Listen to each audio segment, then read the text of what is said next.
इसमें भाजपा का हाथ है। अरे भाजपा का हाथ है भैया, तो भाजपा के हाथ है कि कोई जगन्नाथ का भात है? ये कौन सी बात लाए? हर एक चीज में भाजपा का हाथ, दूसरा कोई मिलता ही नहीं। लगातार झूठ बोलना, बेवकूफ बनाना, लेकिन झूठ के पांव नहीं होते। जैसे भूत के पांव नहीं होते, झूठ के पांव नहीं होते। इनकी जमीन नहीं है, ये हवा में है।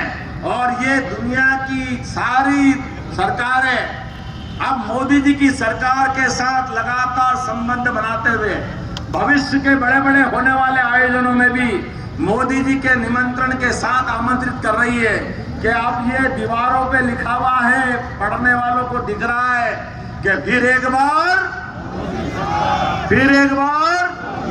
दुनिया की कोई ताकत रोकने को तैयार नहीं है। फिर एक बार मोदी की सरकार बन रही है और ये कह रहे हैं, कैसे कह रहे हो साहब 400 पार, कैसे कह रहे हो 400 पार? मैंने कहा तुम में दम हो तो तुम 500 पार बता दो, तुम में तो दम है नहीं। दिल्ली की सुपड़ा साहब, तुम्हारे हिसाब तो लगाओ, तुम मिलकार हो। जहां देखो वहां 12 बिल्कुल नीचे झाड़ू तो आपका चुनाव चिन्ह है, लेकिन कांग्रेस पार्टी सहित अपनी पार्टी की भी झाड़ू खुद ही लगा लो, कोई जनता के दिल पे आई नहीं लो। ये झाड़ू इनके लिए ही शुभ है कि इनकी पार्टी लोकसभा का दरवाजा नहीं देखती। ऐसे इसी क्रम से आने वाले समय में ये अपनी विधानसभा में भी झाड़ू लगवाएंगे। ऐसे हालत से जाएंगे कहाँ? मैं आप चिंता मत करना मित्रों, जो मंच पे बैठे हैं, आपको आह्वान करता हूँ, यही हालत रही है तो दिल्ली की जनता, अरे दिल्ली बदलते दौर की दिल्ली, मोदी जी की बात देखो तो अपने को ध्यान में आएगा। 60 साल तक ज्यादा कांग्रेस ने शासन किया, लेकिन अंग्रेजों के समय बनी हुई पार्लियामेंट वही चला रहे थे। मोदी जी ने कितना काम किया, जोरदार अभिनंदन करो। हमारी देश की आजादी के बाद हमारी लोकसभा होना चाहिए, हमारी राज्यसभा होना चाहिए।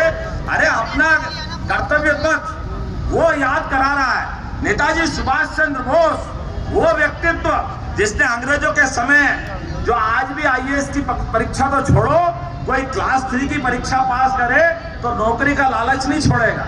लेकिन नेताजी सुभाष चंद्र बोस ने इतने बड़े पद को प्राप्त करने के बाद आईसीएस की उस समय पूरे एशिया के अंदर उनकी टॉप पोजीशन लगी, और टॉप पोजीशन लगाने के बाद इधर वो परीक्षा से पास हुए, उधर लात मार के बाहर आए कि अंग्रेज कहते थे कि भारतीयों में बुद्धि नहीं है, उनने साबित की और लात मार के आए कि तुम्हारी नौकरी तुम्हारे पास रखो, मैं देशभक्ति के मार्ग पे चलना चाहता हूं। ये अब ऐसे नेताजी सुभाष चंद्र बोस को, जो अंग्रेजों से मुकाबला करने के लिए सेना का नेतृत्व करते हुए आजाद हिंद फौज को लेके आगे आ गए, और बड़े हमको तो आरोप लगाते हो कि आप दूसरे दल के लोगों को परवाह नहीं करते हो। अरे हमसे ज्यादा कौन परवाह करेगा? नेताजी सुभाष चंद्र बोस हो, सरदार वल्लभ भाई पटेल हो, पंडित मदन मोहन मालवीय हो, अरे ये सब अध्यक्ष है कांग्रेस के, लेकिन इनका मान सम्मान किसी ने किया तो भारतीय जनता पार्टी की सरकार ने किया, और ये हमको गौरव है। और आपके तो ये रिकॉर्ड है भाई साहब, आप कभी कहेंगे तो बुरा लगेगा, भारत रत्न देने के लिए भी पहली बार भारत रत्न प्रधानमंत्री को मिला जवाहरलाल नेहरू जी को, तो उनकी सरकार में उनने रिकमेंड करके अपना भारत रत्न लिया था। ये कांग्रेस के लक्षण। दूसरी बार इंदिरा गांधी, उनने भी अपने लिए रिकमेंड कराया। भैया पुरस्कार दो तो कम से कम दूसरे का तो इंतजार कर लो, वो भी आपको पसंद नहीं है।